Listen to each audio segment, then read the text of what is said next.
جلال پور پیر والا special education centre میں وزیر اعلیٰ پنجاب کی طرف سے اسپیشل بچوں کے لیے بھیجے گئے تحائف تقسیم کرنے کے لیے ایک شاندار تقریب کا اہتمام کیا گیا۔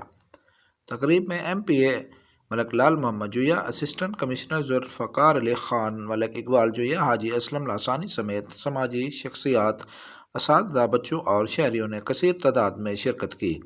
Head master government special education centre Malik Irfan Ahmad نے مہمانوں کو ویلکم کیا اور سینٹر میں فراہم کی جانے والی سہولیات پر بریفنگ دی۔ ایم پی اے ملک لال محمد جویا کا کہنا تھا کہ انشاءاللہ اسپیشل بچوں کے لیے اقدامات اٹھاتے رہیں گے تاکہ زندگی کی دوڑ میں ان کو برابر کے مواقع ملتے رہیں۔ انہوں نے اس موقع پر انعامات بھی تقسیم کیے۔